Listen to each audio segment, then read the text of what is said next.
sebagai pelajar harus paham Islam itu terbagi. Di dalamnya terbagi rukun Islam. Itu asas. Rukun Islam itu yang terpenting. Yaitu 5. Dari 5 itu yang terpenting adalah yang pertama. Andaikan orang hanya melakukan yang pertama, mati hanya yang membawa yang pertama, dia adalah bagian dari orang yang pasti masuk surga. Walaupun risikonya orang maksiat itu adalah hati gelap, iman bisa melemah bahkan copot. Dan maksiat yang terbesar itu apa? Sebelum yang lain-lain ya ninggalkan rukun Islam itu. Kalau imannya sudah, rukun Islam yang keempat selepasnya. Itu tingkatan-tingkatan meninggalkan kewajiban itu yang terberat adalah sholat, zakat, puasa, haji bagi yang mampu. Baru maksiat-maksiat yang lain. Maka kita tahu rukun Islam, maknanya ini yang pertama yang perlu kita tunaikan adalah tiang-tiangnya Islam. Nah, kadang-kadang orang ini karena kurang merenung, sibuk menunaikan yang di bawahnya rukun Islam, sementara rukun Islamnya enggak dia perhatikan. Namanya aja loh rukun Islam itu sepakat, enggak ada ikhtilaf itu. Arkanul Islam. Gerakan apa saja, orang Islam di mana saja, mazhab apa saja, namanya rukun Islam itu sepakat adalah 5.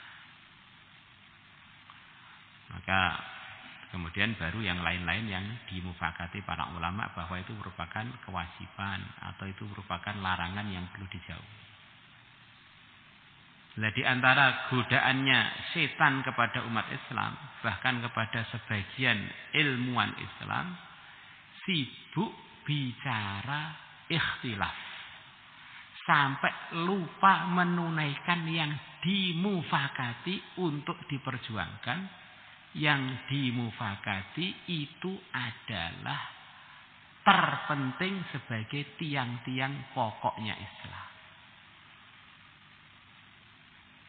Yaitu pertama kali rukun iman, Islam itu pertama kali iman dengan rukun imannya yang 6 tidak ada ikhtilaf. Kemudian sholat, zakat, puasa enggak ada ikhtilaf. Kemudian haji bagi yang mampu enggak ada ikhtilaf. Baru yang lain-lain. Maka kalau umat Islam itu arahnya yang diomong iman, rukun iman, nunaikan tuntutan rukun iman.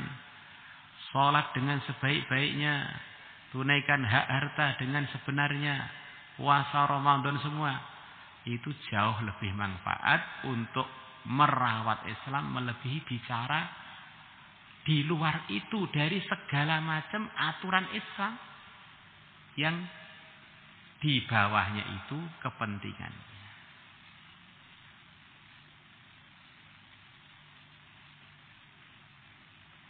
La ilaha illallah.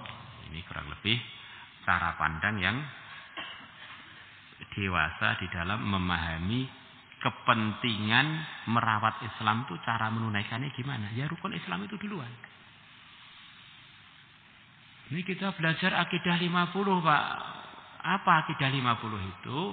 Maksudnya supaya kita tidak keliru dalam bersyahadat. Dalam la ilaha illallah, dalam Muhammadur Rasulullah. Tidak keliru dalam mengsifati Allah, tidak keliru dalam mengallahkan. Yang bukan Allah jangan sampai kita allahkan. Tidak mengsifati Allah dengan sifat-sifat yang tidak boleh untuk jadi sifatnya Allah.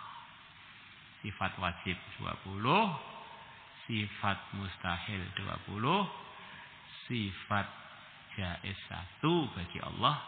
Total 41. Sifat wajib bagi para anbiya 4, sifat mustahilnya 4, sifat jaiznya 1. 9 tambah 41 sama dengan 50. Itulah akidah Ahlussunnah wal Jamaah. Namanya akidah 50. Kadang-kadang orang itu sudah berbagai macam kebaikan dia buat, tapi dia belum paham syahadat itu apa. Mungkin la ilaha illallah. Terutama yang sifat-sifat kemakhlukan, Allah di atas, Allah bertempat, Allah dibatasi kursi. Imam Syafi'i berfatwa, barang siapa mengatakan Allah tinggal di satu tempat, dia belum sah imannya, perlu syahadat lagi. Kemudian Muhammadur Rasulullah sifatnya para anbiya. Khususnya Nabi kita, Nabi besar Muhammad SAW, bahwa para anbiya adalah maksum, dijaga oleh Allah dari dosa. Kadang-kadang orang perasaannya iman, bahkan perasaannya berjuang, menyalahkan Nabi Musa. Ini berarti kan belum paham syahadat. Menyalahkan Nabi Yunus, menyalahkan Nabi Zakaria, menyalahkan. Akhirnya perasaannya meningkatkan iman, tapi kan merusak iman. Ini contohnya sekilas itu begitu. Dan urusan akidah itu tidak bisa diwakili oleh amalan apapun. Karena kalau keliru langsung murtad. Bukan maksiat, kalau keliru langsung murtad. Maka andaikan kita dalam fatwa kita ya, andaikan orang itu diketahui syahadat, bahkan kita sendiri mungkin nggak dengar, ya ini dari keluarga muslim lah, akhirnya Islam. Lepas itu nggak pernah kita lihat buat amalan apapun, tiba-tiba kita dengar dia mati. Kita sholati, kita mandikan, kita kafani, kita sholati, kita kuburkan bersama orang-orang Islam. Saking berharganya iman. Tetapi ada orang tuh suka buat sosial, buat nasi kotak, mie goreng dibagi ke kampung-kampung. Tetapi dia ini hariannya pendeta, dia ini hariannya orang yang tidak Islam. Maka walaupun sebaik apapun dia, ya dikuburnya bersama orang-orang yang tidak Muslim. Dimananya pertimbangan iman itu adalah pertimbangan tertinggi di dalam Islam. Ada orang bunuh diri, tapi dia diketahui Muslim, bunuh diri, dosa besar. Namanya bunuh diri kan bukan bunuh agama. Di dosa besar diantaranya membunuh orang. Dan orang itu ada, diri kita kan termasuk orang juga. Kalau membunuh orang lain berarti yang mati orang lain. Kalau membunuh diri sendiri berarti yang mati diri sendiri. Kadang-kadang orang itu ngira kalau bunuh diri itu keluar dari Islam. Bunuh diri itu keluar dari aturan yang diridhai Allah, bukan keluar dari Islam. Bunuh diri namanya aja bunuh diri, bukan bunuh agama. Nah.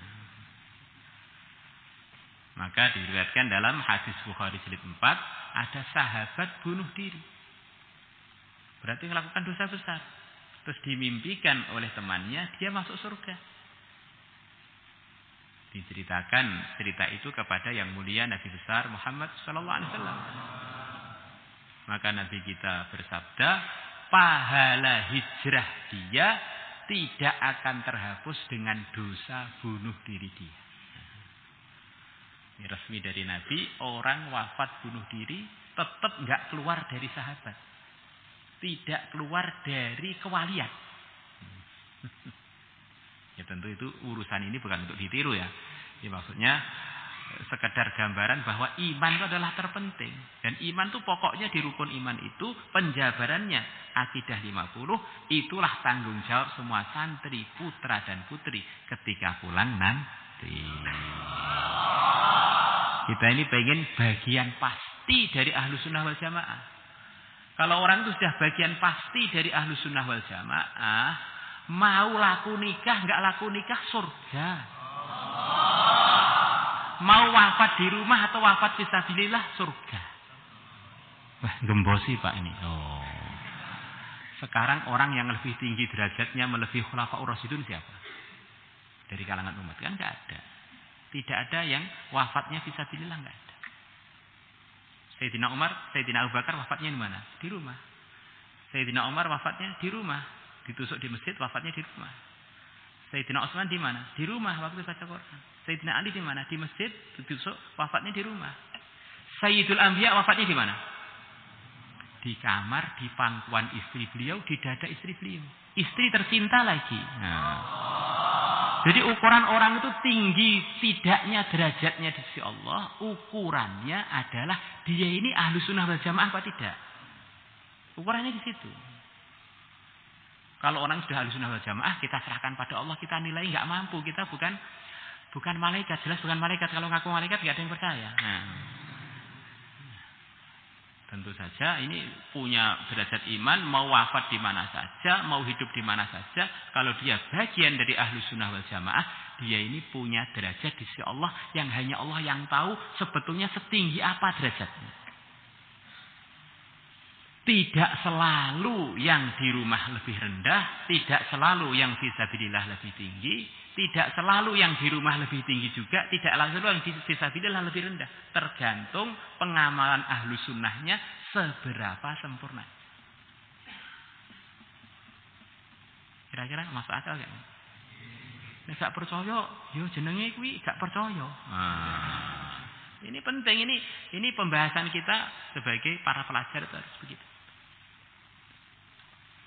Kemudian kemarin diceritakan bahwa orang yang amal agama itu terbagi dua. Tingkat tertinggi para anbiya, diteruskan para sahabat Nabi. Yaitu mandang agama itu dengan cinta banget. Tetapi cintanya itu cinta yang terbimbing oleh Rasulullah. Akhirnya bisa mencintai semua amalan yang penting-penting. Contohnya siapa? Sayyidina Abu Bakar. Ini adalah contoh tertinggi di dalam amalan. Rasulullah sallallahu alaihi wasallam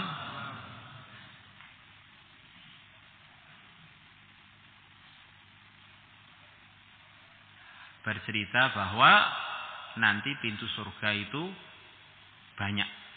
Ada yang pintu namanya pintu sholat. Orang-orang yang hidupnya didominasi dengan amal sholat akan dipersilahkan untuk masuk dari pintu itu. Ada yang dominasinya sedekah, tukang sedekah, tukang infak akan diberi anugerah untuk masuk dari pintu sedekah. Ada pintu zikir, begitu juga. Ada pintu perjuangan, begitu juga. Ada pintu puasa, begitu juga. Terkenalnya tukang puasa. Yang sunnah aja dipuasai, apalagi yang fardu. Maka Sayyidina Abu Bakar mengatakan, ya Rasulullah SAW, ini orang yang paling dewasa imannya dari kalangan umat terbaik selepas para anbiya. Ada enggak kalau orang sudah dipanggil dari salah satu pintu tersebut, ya Rasulullah, dia sudah beruntung, sudah masuk surga. Yang saya tanyakan, ada enggak orang yang semua pintu pengen dia masuki? Maknanya dia ini dalam segalanya adalah terdepan. Ada, kamu termasuk dari ini orang yang jos beneran itu siapa? Semua amalan soft pertama. Itu orang yang jos beneran itu begitu. Imannya terkuat, sedekahnya terkuat, perjuangannya terkuat, zikirnya terkuat. Termasuk zikir wanya di pondok kita Naksabandi, sanadnya dari sanad suhbahnya dari Sayyidina Abu Bakar. Kemudian tipe kedua, dan itu pun tidak salah, memang derajatnya tidak sesempurna yang pertama. Tipe gandrungan. Nah, tipenya itu one way, satu jalan saja, wis fokus dalam satu amalan, yang lainnya ya dikerjakan juga, tapi tawajuhnya pada satu hal. Itu pun bagian dari yang beruntung. Minta kepada Allah sampai bahasanya itu bahasa-bahasa orang mabuk cinta seperti yang telah diceritakan kemarin. Nah, orang yang tipe kedua ini adalah tipe wali jazab, itu di bawahnya yang pertama. Itu ibarat ada orang saking senengnya dengan istrinya, perasaannya sak dunia itu yang tercantik hanya istrinya. Akhirnya begitu istrinya mati, nggak mau nikah selamanya. Jadi kalau orang dewasa, istri saya ini cantik, tapi bukan satu-satunya yang cantik. Istri saya ini solehah, bukan satu-satunya solehah. Atau kebalikannya, ini santri putri marah. Atau kebalikannya. Nah. Begitu pasangannya yang halal itu wafat, ya nikah lagi nggak masalah. Itu bedanya. Akhirnya begitu, itu bedanya. Tipe yang pertama ini, andaikan dia ini punya guru, dia gurunya begitu mulia, begitu itu, saking cintanya hanya satu itu, gurunya wafat, dia sudah nggak mau nerima dari siapapun. Jadi kalau tipe yang pertama, oh guru saya ini luar biasa, maka begitu saya perlu bimbingan yang lain, kalau memang masih bagian dari Ahlussunnah, kenapa tidak saya terima? Nah,